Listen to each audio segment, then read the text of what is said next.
leading off the top, I know super controversial now. All of a sudden, I've been hearing a lot of talk about Todd Gurley really going to be a downer this year after a lot of people expecting him to, new environment with Atlanta, opportunities in a passing heavy environment, likely that he could take advantage of that. But now I'm hearing some other podcasts fading him hard. So we have him in the 13th spot. How do you feel about him, dude? Yeah, Todd Gurley is one of just a few running backs outside of those big five that I think has the potential to actually finish as the number one running back overall. Obviously, The odds of that aren't high, but in that offense, as basically just him and Ito Smith, he's one of the few that I think has the potential to all of a sudden do it, and we've seen him have big seasons like that. And so this year in Atlanta, I'm a big fan of the situation. I like Dirk Cutter's offense. I like Matt Ryan. He's not afraid to use the running back. We've seen Devonta Freeman thrive in that offense with Matt Ryan before.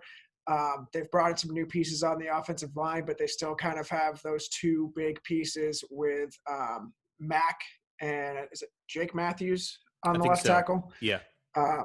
So they don't have a great offensive line, but they're trying to rebuild it. Sure. And Gurley provides an outlet, even if the offensive line is having issues, for Matt Ryan to dump it off. He's a great pass catcher. He's still only 25 years old. He'll be 26 before the start of the season, but I'm not all too concerned about the knee. I know if there's a way his season's going to go wrong, it will be the knee.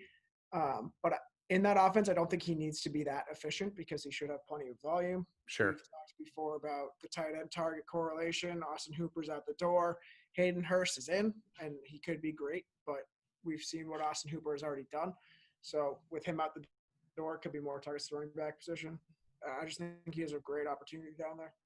And to top it off, he's a hometown boy down there. He's from Atlanta, went to UGA. He's out there playing for the fans that might not be in the stadium. So yeah, for real, right?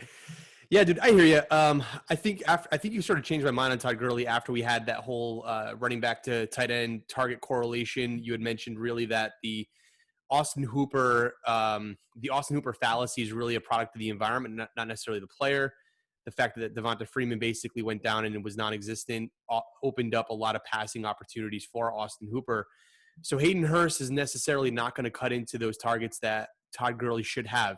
So I will say this, a lot of the argument that I've heard against Todd Gurley is obviously about Todd Gurley, the player, as opposed to, and by that I mean like his inabilities to, cut the way he used to and move the way he used to. But you know what's interesting? I went and looked up some of the player profile breakdowns, the advanced stats on guys like Austin Eckler, and things like, yards created after the catch, breakaway runs, things that really kind of highlight the player's athletic abilities after the catch is made.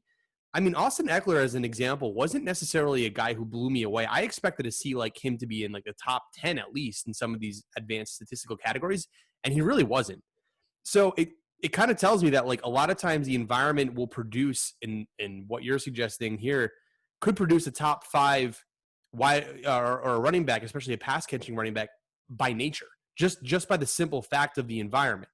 It's funny. I did an episode with Sky Glasgow that will probably air after this one, basically suggesting, again, on the environment, Atlanta was the heaviest passing offense in the league last year and the league in the year before that. So, and that ain't going to go away anytime soon, at least as far as, the next several years, including this year coming up with Todd Gurley. So I guess the point is like, if anyone's really concerned about the injuries and, the let's say the lack of athleticism we've seen from Todd Gurley over the last few seasons, the environment might just be enough to push him right into the top 10 just because he's getting a lot of that passing upside. So, and then of course he's got the potential for that touchdown upside, which works in his favor. So I think I'm still along the lines that you're seeing here.